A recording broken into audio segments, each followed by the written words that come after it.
the truth.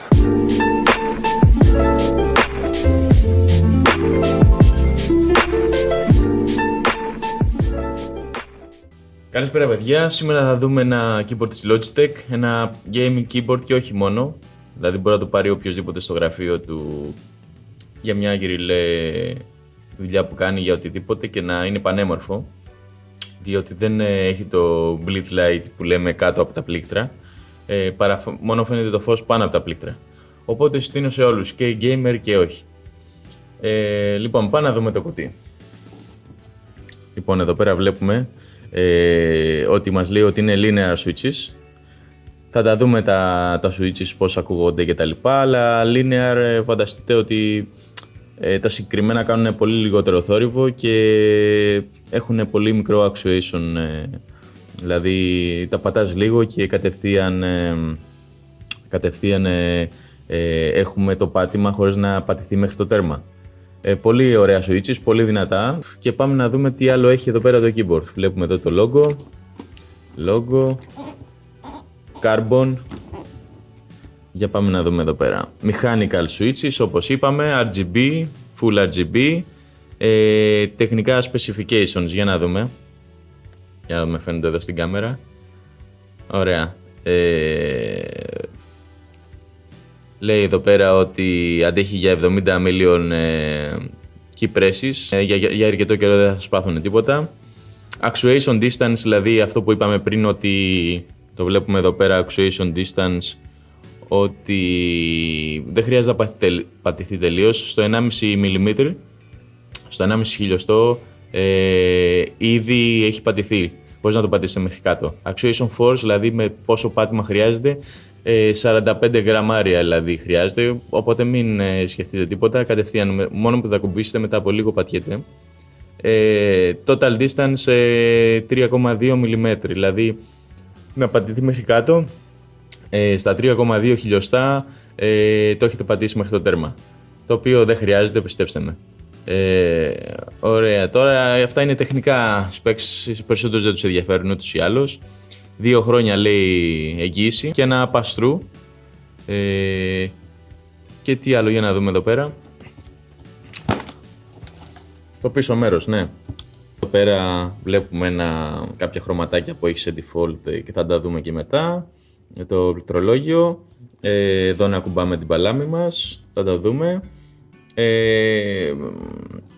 RGB lighting. 16,8 εκατομμύρια λέει χρώματα, τέλος πάντων είναι full customizable.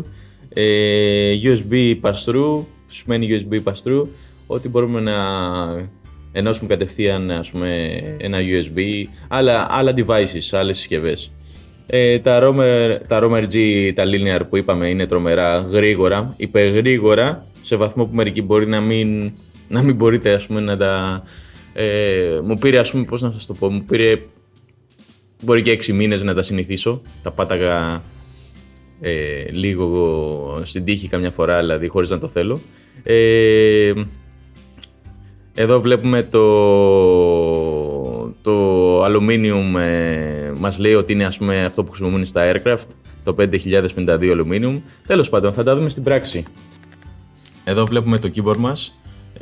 Είναι ο χρωματισμός το light που μου αρέσει εμένα, το έχω συγχρονίσει να ταιριάζει με το Razer mousepad και Razer ποντίκι. Να πω ότι αν έχετε Logitech και συγχρονίζετε κατευθείαν μέσω του προγράμματος τους, εδώ πέρα βλέπετε το Light Sync, είναι τρομερή ευκολία για να μην ψάχνετε ακριβώς το χρώμα. Πάμε να δούμε το πληκτρολόγιο μας. Λοιπόν, το πιο σημαντικό να σας πω, αυτό το χρησιμοποιώ τώρα αρκετούς μήνες, σχεδόν 1 χρόνο από όταν έχει βγει. Δεν έχει πάθει τίποτα, άμα δείτε. Δεν το προσέχω, αλλά έχει χρησιμοποιηθεί τόσο πολύ και είναι σε κατάσταση άψογη από ό,τι βλέπετε. Είναι έτσι ένα είδος δερματίνης, δέρμα, ας πούμε, το οποίο έχει και τα ελαστιχάκια του να κρατιέται κάτω ώστε να μην κουνιέται. Το μεταφέρετε όπου θέλετε, εδώ, και δεν πάει πουθενά. Βλέπετε, δεν κουνιέται καθόλου. Και έχει και το καλώδιάκι που περνάει με βάση το πληκτρολόγιο, συνεχίζει και περνάει και από εδώ αν θέλετε να περάσετε pass-through, ένα καλώδιο, ένα ακουστικό κτλ. Να μην σας ενοχλεί Ωραία, πάμε να δούμε το keyboard. Εδώ το βλέπετε, είναι απίστευτο. Να πω ένα αρνητικό που έχει, ότι δεν έχει dedicated buttons. Δηλαδή για media control, δηλαδή για να ελέγχετε τον ήχο σας κατευθείαν. Μπορείτε να τον ελέγξετε εδώ πέρα από ό,τι θα δείτε μέσω του function key. Το function key, για όσοι δεν ξέρουν, είναι αυτό που λέει FN, το F7. Αυτό και το F7, κοιτάξτε να δείτε. Βλέπετε που χαμηλώνει το φωτισμό. FN και F8, συγγνώμη. Να, το ξαναδυνάμωσε. Ή το ίδιο είναι εδώ, για μουσική. FN και επόμενο τραγούδι χρησιμοποιείτε. FN και προηγούμενο τραγούδι F9. Αλλιώς χρησιμοποιούν τα από πάνω. Αυτά που βλέπετε, το F9, αυτό F10. Ας πούμε, μπορεί να είναι για διάφορους λόγους. Μπορεί να είναι για να επενεργοποιήσετε τα Windows. Μπορεί για οτιδήποτε. Είναι function key, κάνει διάφορες λειτουργίες τέλος πάντων. Πατέτε το function key και οτιδήποτε. Οπότε τα media control μπορείτε να τα ελέγξετε μέσω του function key, το οποίο δεν είναι τόσο εύχριστο. Δηλαδή, αν κάποιος σας παίρνει τηλέφωνο σε άλλα keyboard, πατάτε το mute και σταματάει η μουσική. Πολύ σημαντικό για αυτούς που θέλουν dedicated buttons. Βέβαια είναι full customizable, δηλαδή μπορείτε να ορίσετε ό,τι θέλετε. Θα το δούμε μέσα και από το πρόγραμμα.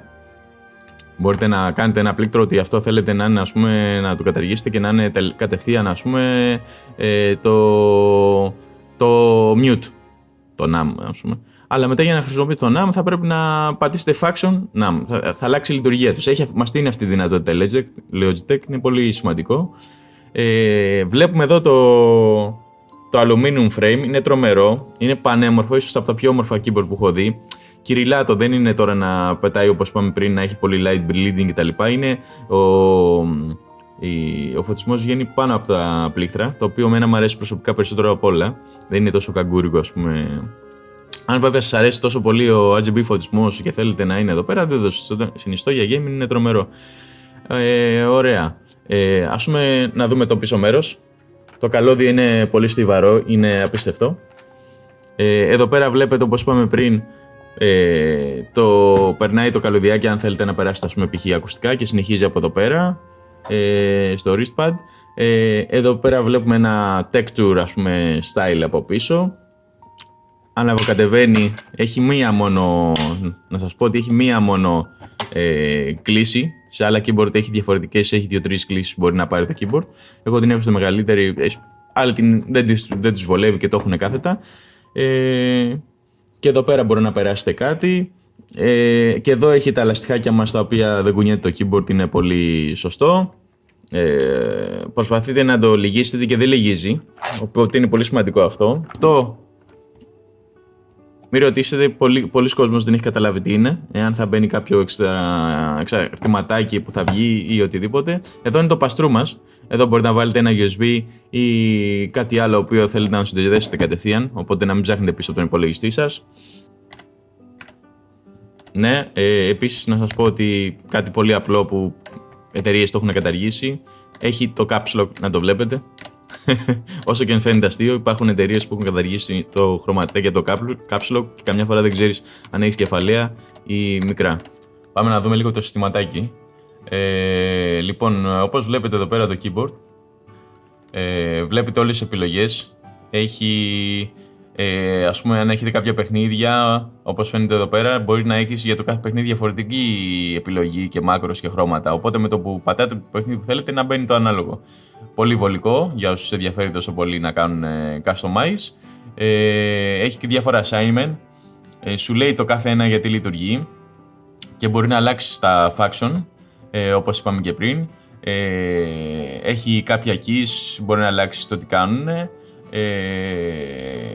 Μπορεί να κάνετε δικά σας μάκρο για το κάθε key και οπότε με το παίζετε ένα παιχνίδι κατευθείαν ή στο Windows κτλ. Κατευθείαν να λειτουργεί το μάκρο σας. Είναι τρομερό.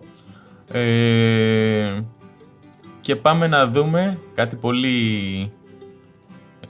βολικό. Εγώ έχω fixed, όπως είδατε, αυτό το χρώμα.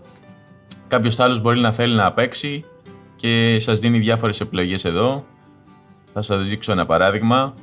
Μία από τις αγαπημένες μου, ας πούμε, που δεν τη χρησιμοποιώ εγώ, αλλά κοιτάξτε, εδώ πέρα είναι διάφορες επιλογές. Μπορείτε να φτιάξετε δικές σας φυσικά. Για να δούμε κάποιες άλλες. Κοιτάξτε αυτήν εδώ. Απίθανη. Απίθανη, λες και παίζει Tetris. Έχει πάρα πολλές. Δεν το συζητώ, δηλαδή ό,τι θέλετε θα το βρείτε. Explosion. Εδώ, Rainbow Ripple. Είναι πάρα πολλές, δεν έχει νόημα να σας δείξω όλες. Πάμε να δούμε λίγο πώς είναι το typing. Ακούστε λίγο τον ήχο. Τα Linear ROM G έχουν πολύ καλύτερο ήχο από ένα πληκτρολόγιο, ας πούμε, MX Red. Πολύ πιο χαμηλό ήχο, δεν ακούγεται τόσο πολύ. Δεν είναι τόσο κλίκι, να το πω αλλιώς. Ακούστε πώς ακούγεται.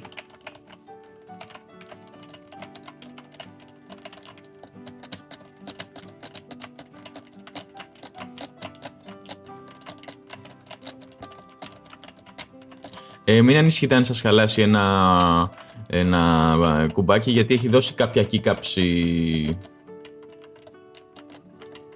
κυρίως τα βασικά δηλαδή. Ναι, να πω ότι μέσα είχε και αυτά τα keycaps από το 1 έως το 5, τα κλασικά κίνησης παιχνιδιών, QWER και ESD. Οπότε αν σας χαλάσουν, με το κλειδάκι εδώ να μπορείτε να τα χρησιμοποιήσετε, οπότε αν σας χαλάσουν θα έχετε αντικαταστήσει τουλάχιστον στα βασικά. Αλλιώς θα πρέπει να απευθυνθείτε στην εταιρεία. Να πω ότι αυτό που λέγαμε, ότι το Linear ότι έχει 1,5 χιλιοστά ενεργοποιείται, δεν χρειάζεται να το πατήσει μέχρι κάτω. Δηλαδή, φανταστείτε το πατάω εδώ το S. Κάνω λίγο έτσι, ένα μικρό πάτημα και έχει ενεργοποιηθεί. Κατευθείαν δηλαδή γίνεται πάτημα. Ενώ σε άλλα keyboard θα πρέπει να το πατήσω μέχρι κάτω. Εδώ δεν χρειάζεται, ίσα ίσα να το ακουμπήσω και γι' αυτό είχα πρόβλημα. Όπως σας είπα και πριν, πολύ καιρό, περίπου 6 μήνες και καθόμουν ας πούμε, να γράψω ένα κείμενο και ακούμπαγα απλά πάνω τα δάχτυλά μου έτσι και πατιόταν το γράμμα. Μέχρι να συνηθίσω δεν πρέπει να βάζω καθόλου βάρος. Πολλούς θα τους δυσκολέψει αυτό και δεν θα τους αρέσει. Πολλοί θέλουν να βάζουν δύναμη. Θέλει καιρό να το συνηθίσετε, θέλει καιρό αρκετό. Αυτό ήθελα να πω, είναι ένα keyboard που αξίζει τα λεφτά του. Αξίζει τα λεφτά του. Για όσους δεν τους νοιάζει να έχει media control εδώ πέρα, αλλιώς κατά τα άλλα είναι υπερ πανέμορφο keyboard. Βέβαια κάνει γύρω στα 170 ευρώ αυτή τη στιγμή. Αν δεν θέλετε να δώσετε τόσα λεφτά, μπορείτε να πάτε στο G413, που είναι το μικρό του μοντέλο, το οποίο δεν έχει βέβαια το palm rest να κουμπάτε, ούτε έχει RGB lighting. Έχει ένα σταθερό χρώμα, οπότε αυτό θα είναι το μειονεκτημά του. Κατά τα άλλα, είναι και εκείνο πολύ καλό και έχει 70 ευρώ. Μπορείτε να πάτε σε εκείνο. Αυτό ήθελα να πω, είναι απίστευτο keyboard, το συστήνω.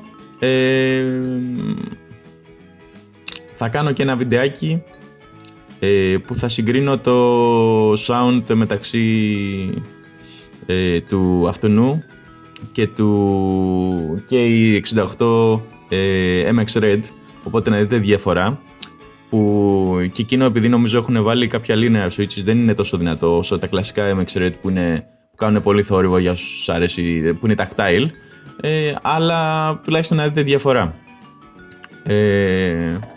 Αυτό ήταν φίλοι μου, ευχαριστώ, τα λέμε στο επόμενο βίντεο.